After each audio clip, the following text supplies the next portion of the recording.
अब हम लोग सीखते हैं types of vector.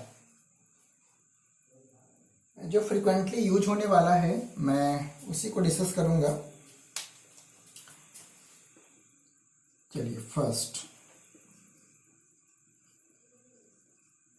Parallel vector. Parallel vector देखिए, नाम से काफी ज्यादा क्लियर हो जाएगा कि इसका नाम है पैरेलल वेक्टर। मीन्स ऐसा वेक्टर, वेक्टर को कैसे डिनोट करते हैं? एक एरो से। तो कोई दो वेक्टर हो कुछ इस तरह से, और दूसरा वेक्टर भी ऐसे। मैं इसका नाम देता हूं vector A and this is vector B. If both vector are parallel to each other, parallel to each other as well as directed in same way, इनका डायरेक्शन भी सेम है और ये पैरेलल है, तो such types of vector is known as parallel vector। ठीक है ना? Vector having same direction, vector having same direction and parallel to each other, parallel to each other। ठीक है ना? नाम से क्लियर है। पैरेलल वेक्टर यानी दो वेक्टर या तीन चार जितने भी हो उन सबको पैरेलल वेक्टर तब आप नाम देंगे व्हेन डायरेक्टेड इन सेम वे और एक दूसरे के पैरेलल। जाहिर सी बात है, अगर जो सेम डायरेक्शन होंगे तो पैरेलल होंगे ही होंगे, तो ऐसे ही बोल सकते हैं समझने के लिए कि दोनों अगर जो जैसे दो लाइनें पैरेलल होती हैं उस तरह से ये अगर जो पैरेलल हो तो इनको बोला जाएगा कि this two vectors are parallel to each other, और बोलेंगे A and B are parallel vector. चलिए, इसके opposite anti parallel, anti parallel vector. बिल्कुल नाम से ही क्लियर है कि एंटी पैरेलल क्या होगा। One vector A like this and second vector B like this। Am I clear? Vector having opposite direction and parallel to each other, है ना? Vector having opposite direction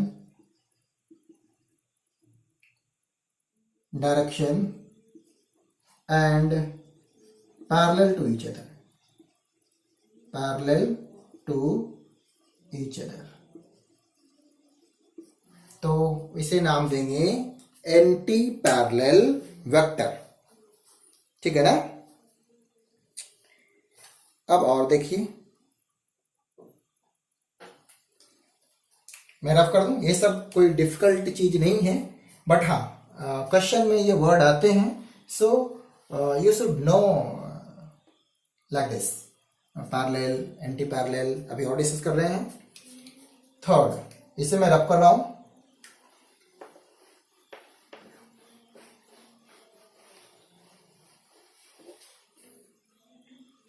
third लिखते हैं, third is equal vector.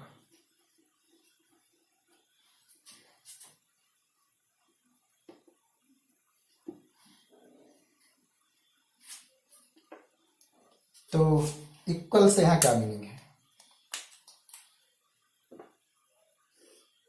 Vector A and vector B equal vector, vectors having same magnitude and direction, magnitude and direction। देखो यहां vector A, magnitude का मतलब ये arrow का लेंथ, तो अगर ये एरो का लेंथ दूसरे वाले एरो के लेंथ के बराबर है मीन्स मैग्नीट्यूड बराबर है, तो क्या लिखेंगे कि vector A mod of vector A is equal to mod of vector B. तो ये क्या कहलाएगा, इक्वल वेक्टर, है ना। दो वेक्टर जिसका मैग्नीट्यूड सेम हो, ठीक है ना, और डायरेक्शन भी सेम हो, तो इसे आप ऐसे लिख सकते हैं कि vector A is equal to vector B. Magnitude भी सेम है, डायरेक्शन भी सेम है, तो आप इसे वेक्टर फॉर्म में ऐसे भी लिख सकते हैं और मैग्नीट्यूड फॉर्म में ऐसे लिख सकते हैं, ठीक है ना। इक्वल वेक्टर मीन्स जितने भी वेक्टर हो उन सबका मैग्नीट्यूड इक्वल हो। और यहां देखिए, अगर जो एरो से रिप्रेजेंट किया गया है तो एरो का जो लेंथ होगा दैट इज कॉल्ड मैग्नीट्यूड, और जो ओरिएंटेशन है डायरेक्शन। तो दोनों का ओरिएंटेशन सेम है और लेंथ भी सेम है, so this two are equal vector. Am I clear? अब इसी तरीका से एक और वर्ड आएगा, फोर्थ नंबर, अनइक्वल का मतलब कि उनका जो इसमें से कोई भी सेम नहीं हो, मैग्नीट्यूड अगर जो अलग हो जाए या डायरेक्शन अलग तो अनइक्वल हो जाएंगे। अब एक और वर्ड आता है नेगेटिव वेक्टर। नेगेटिव वेक्टर, तो नेगेटिव वेक्टर में आते हैं, ये क्या होगा समझते हैं। तो देखो, एक वेक्टर ए है और सेम मैग्नीट्यूड का दूसरा वेक्टर जो इसके अपोजिट हो, अपोजिट डायरेक्शन में, means vectors having same magnitude but in opposite direction. Vectors having same magnitude but in opposite direction, तो मीन्स ऐसे आप लिख सकते हैं कि वेक्टर ए का जो मैग्नीट्यूड है वो इक्वल है वेक्टर बी के मैग्नीट्यूड के, बट जो डायरेक्शन है मीन्स ऐसे लिखेंगे vector A is negative of vector B, क्योंकि इसके डायरेक्शन अपोजिट है, ठीक है। तो क्या ही लिखना है ऐसा कि वेक्टर ए और माइनस वेक्टर बी, ये शो कर रहा है कि ए और बी का मैग्नीट्यूड तो सेम है but their direction is not same, ठीक है। Their direction are not same, वो अलग है, और अलग कैसा है, अपोजिट है। देखो, वेक्टर ए टुवर्ड्स एक्स है तो वेक्टर बी माइनस एक्स है, तो ये क्या कहलाएंगे, अपोजिट वेक्टर कहलाएंगे, ठीक है। और ये सब बोल सकते हैं निगेटिव वेक्टर कहलाएंगे, मीन्स बोल सकते हैं कि vector A is the negative of vector B, ठीक है। या किसी भी वेक्टर का नेगेटिव वेक्टर ड्रॉ करना है तो उसी मैग्नीट्यूड का अपोजिट डायरेक्शन में एक वेक्टर बना दीजिए, तो वो नेगेटिव वेक्टर कहलाएगा, ठीक है। चलिए एक और डिस्कस करते हैं, इसको मैं रफ कर देता हूं। इस सब में आपको कुछ दिक्कत नहीं होनी चाहिए, ये बिल्कुल इन थ्योरी का पार्ट है।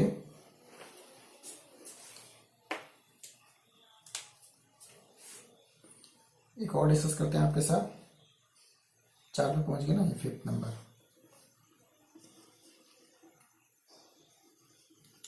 कॉन्करेंट वेक्टर, ये सब वर्ड कभी कभी आते हैं तो आप जान लीजिए। कॉन्करेंट का मतलब मैं बनाता हूं कि एक ही पॉइंट से पास हो रहा हो, जैसे वेक्टर ए है, दिस इज वेक्टर बी, हो सकता है कि कोई वेक्टर सी हो, ठीक है। Vectors passing through same point, vectors passing through same point known as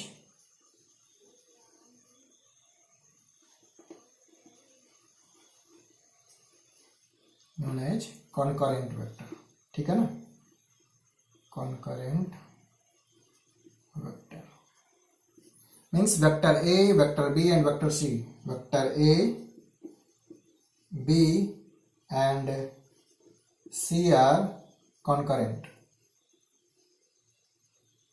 क्यों? क्योंकि ये तीनों एक ही पॉइंट से पास कर रहे हैं, ठीक है। तो ऐसे वाले वेक्टर को नाम दिया जाता है कॉन्करेंट वेक्टर। इन सबका जो हेड है वो एक ही जगह पे है, या बोले एक ही पॉइंट से पास होने वाले हैं, तो इसे बोलेंगे कॉन्करेंट वेक्टर। चलिए कुछ और बात करते हैं।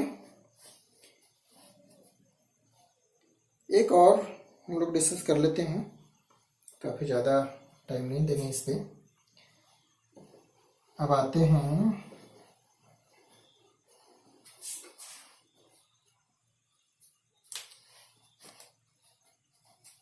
इसी तरह से को कंकरेंट हो गया, को लिनियर भी होता है।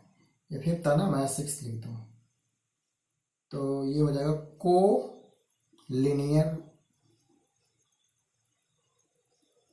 कोलिनियर क्या होगा? एक ही लाइन पे अगर वेक्टर ए है और इसी पे कोई और वेक्टर है, इसी पे लाई कर रहा है, vector lie along same line known as collinear vector. Vector lie along same line known as collinear, ठीक है, known as collinear vector. Same line पे जो होंगे वो कोलिनियर कहलाएंगे, जो एक ही पॉइंट से पास हो रहे होंगे कंकरेंट कहलाएगा। इन सेम वे मैं लिख सकता हूं, आपको अभी समझ आ जाएगा, कोप्लेनर वेक्टर। बताइए ये कैसे होगा कोप्लेनर? तो सब सर कोलिनियर का मतलब सेम लाइन पे डालना, कोप्लेनर मीन्स सेम प्लेन में। मीन्स मैं ऐसा बना दूं, जैसे देखो कोप्लेनर का क्या मतलब है, बोर्ड एक प्लेन है, बोर्ड एक अलग प्लेन है, और मैं अपने हैंड को ऐसे करूं तो ये अलग प्लेन हो जाएगी। मैं दूसरा हाथ को ऐसे लगाता हूं तो ये जो पाम है वो एक अलग प्लेन है, ये अलग प्लेन है, ये अलग प्लेन है, और बोर्ड अलग प्लेन है, ठीक है ना। तो उसी तरीका से अगर मैं कोप्लेनर की बात कर रहा हूं, मैं कुछ ऐसा एक्सेस बना देता हूं, एक्स और वाई, इससे जो मिलके बना है प्लेन उसको बोलेंगे एक्स वाई प्लेन। तो कोई वेक्टर ऐसा हो, vector A and this is vector B, means ये बोर्ड से ऊपर नहीं उठ रहा है ना अंदर की तरफ जा रहा है, ये बोर्ड के प्लेन में है। सेम उसी तरह से दूसरा वाला भी बोर्ड के प्लेन में है। तो क्या बोलेंगे ऐसे वाले को? Coplanar means vector lie on the same plane. Vector ऐसे भी लिख सकते हैं, vector on the same plane, तो उसे नाम दिया जाएगा कोप्लेनर वेक्टर। अगर मैं बोल रहा हूं कि vector A and B lie in the X Y plane, so A and B are coplanar vector. आप इसे नोट करना प्लीज, ठीक है। तो ए और बी को क्या बोलेंगे? Coplanar vector. चलिए एक और बहुत ही इंपॉर्टेंट है, इसे याद रखते हैं और सीखते हैं नेक्स्ट। ये आप समझ रहे हैं ना? आप प्लीज वर्ड में लिख लेना इसे, मैंने जो अभी बताया हूं इसे वर्ड में लिख लेना कि vector on the same plane, lie on the same plane known as coplanar vector. Example मैंने बता दी कि बोर्ड एक अलग प्लेन है, अगर कोई वेक्टर इसी के अलॉन्ग है, यानी बोर्ड से टच करके जा रहा है, और इस बोर्ड से टच करके जितने भी जाने वाले वेक्टर होंगे इन सबको कोप्लेनर बोलेंगे। बट कोई वेक्टर ऐसा होता, दिख रहा है, तो ये कोप्लेनर इसके साथ नहीं कहलाता, क्योंकि वो अलग प्लेन में हो जाता, बोर्ड के प्लेन में नहीं होता, ठीक है। मीन्स ऐसे मैं बोलता कि सोचो जो ब्लैक वाला है वो ऐसा है और जो ब्लू वाला है वो कुछ मेरे जो हाथ है ना वो ऐसे हैं, इस ये हाथ के प्लेन में, ठीक है।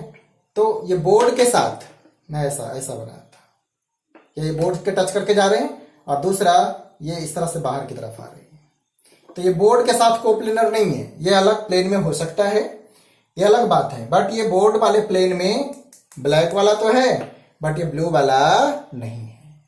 तो ये दोनों बोर्ड के साथ कोप्लेनर नहीं है। क्लियर है? बोर्ड के साथ कोप्लेनर कब होते? जब ये दोनों ऐसे हो बोर्ड के प्लेन में। Am I clear? चलिए एक और सीखते हैं।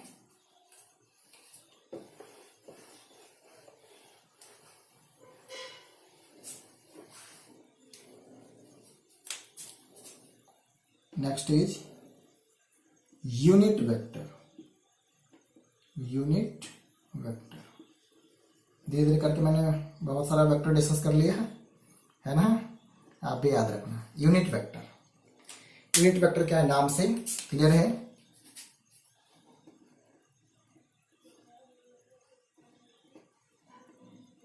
विच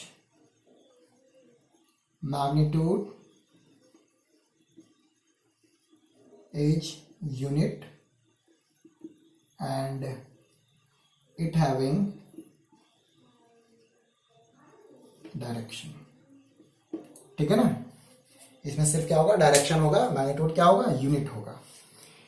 तो इसे कैसे फाइंड करें?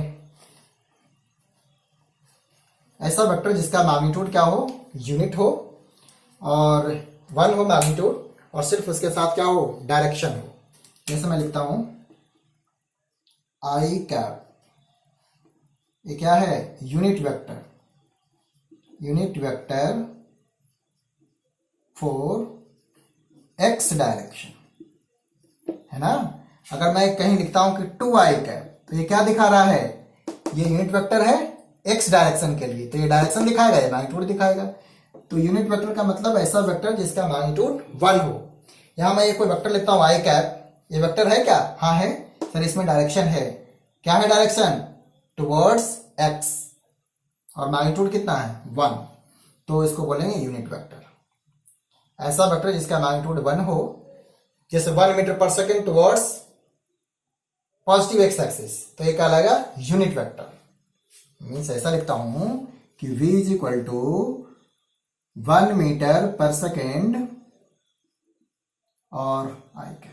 तो यहाँ क्या है? ये यूनिट वेक्टर हो जाए क्योंकि इसका मैग्नीट्यूड कितना है? यूनिट है और सिर्फ क्या है? इसके साथ डायरेक्शन है, वो टुवर्ड्स एक्स एक्सिस। तो ये कुछ सिंबल याद रखना है। जे कैप क्या कहलाता है? Unit vector for Y direction.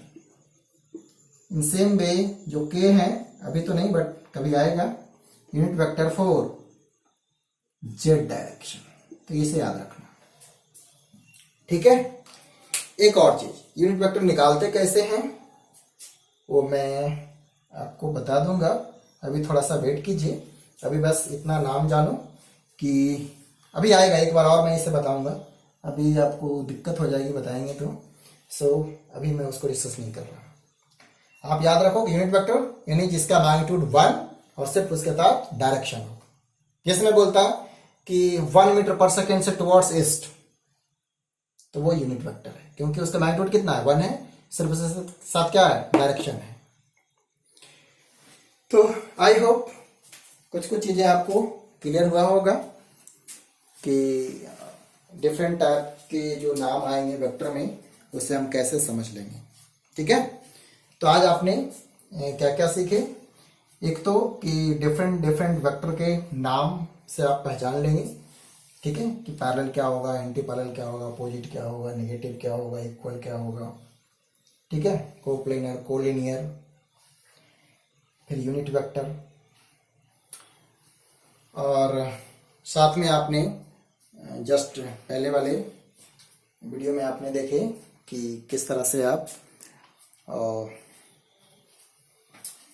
Magnitude angle form में कन्वर्ट करेंगे अगर वेक्टर कंपोनेंट फॉर्म में गिवन हो।